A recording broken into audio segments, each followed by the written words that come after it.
iritsi da uda, hasi gara oporretarako planak egiten, eta kito, amaitu da MU Telebistaren 7. denboraldia. Eta honaino, MU Telebista aurten osatu dugun taldekideon lana. Baina eguna hasten denetik horrelako erreportaje bat grabatzen dugunera arte, gora bera dezente izaten ditugu MU Telebistan. Nik berez, ez dut arazorik izaten ohetik ateratzeko. Esnatzearena beste kontua da. Jantzi, autoa hartu, haizea azpiliko eta multimediako bekaduna jaso, eta oraindik ere, erdilo.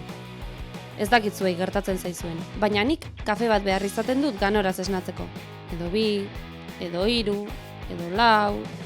Eta batzuetan esna, beste batzuetan erdilo, kontua da Mondragon Unibertsitatea osatzen duten fakultate guztietan izan garela erreportajeak grabatzen. Kilometro batzuk egin ditugu autoan sartuta. Eta ez pentsa erreportajeak grabatzea beti lan erraza izan denik. Esaterako, Oial akrobazien ikastaroa grabatzera joan ginenean, okurritu zitzaigun primerako ideia izango zela uztaian eseri eta aurkezpena bertan grabatzea. Kirola eta bizimodu jode.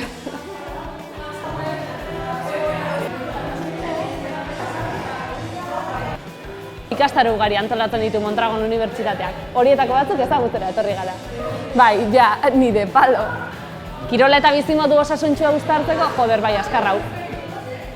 Baina uste dut, aurrekoan baina lotxa handiagoa pasatu nuela Euskararen egunean Bidasoako kampusera joan ginenean. Iñaki Perurenari kontatu zioten bertxotan aritzen naizela, eta begira. A ber. Segi grabatzen. Txoritxiki batek esan ditane bertsolaria dela. Bueno, nik nire haurtzaroan, aitonakin bizitu nuen garai polit bat, bertso zaharra kantatzen aritzen ginen. Eta begira bertso honekin. Gero zuri bestea bertso nahi dizut, 300 kilo gutxita, beste batzuk erantzita, bizkarrera arte ezin gelditu jasotzen hasita. Egia esan, horrelako egoera xelebre dezentetan egotea tokatu zaigu. Baina nik PBL egunean beldurra ere pasa nuen. Garaien definitu zaigun, tenisen entrenatzeko makina autonomo bat. Jarriko duzu martxan? Ni pixkat kendu egingo naiz,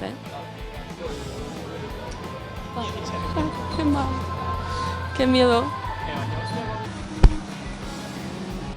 Mondragon Unibertsitateko kide piloa eta ekitaldietara hurbildutako jende asko ezagutu dugu aurten. Gustora ibili gara zerbait kontatzeko zuten entzun eta galdetzen. Elkarrizketak grabatzeak, baina buruko min handiago sortu digu bideoen aurkezpena berak grabatzeak. Batzuetan behin eta berriro grabatu behar izan ditugu ondo atera arte.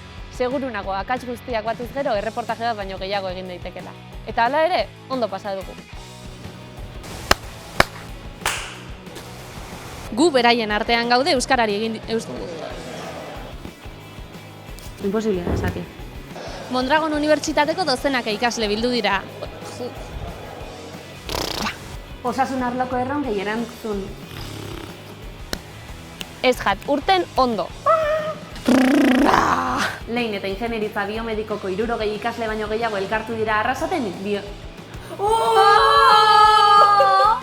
Amaitu da MU Telebistako nire ikasturtea, baina bukatu aurretik egunero hor izan zaituzte danoi eskerrak eman nahi dizkizuet. Eta honekin agurtuko gara. Agur!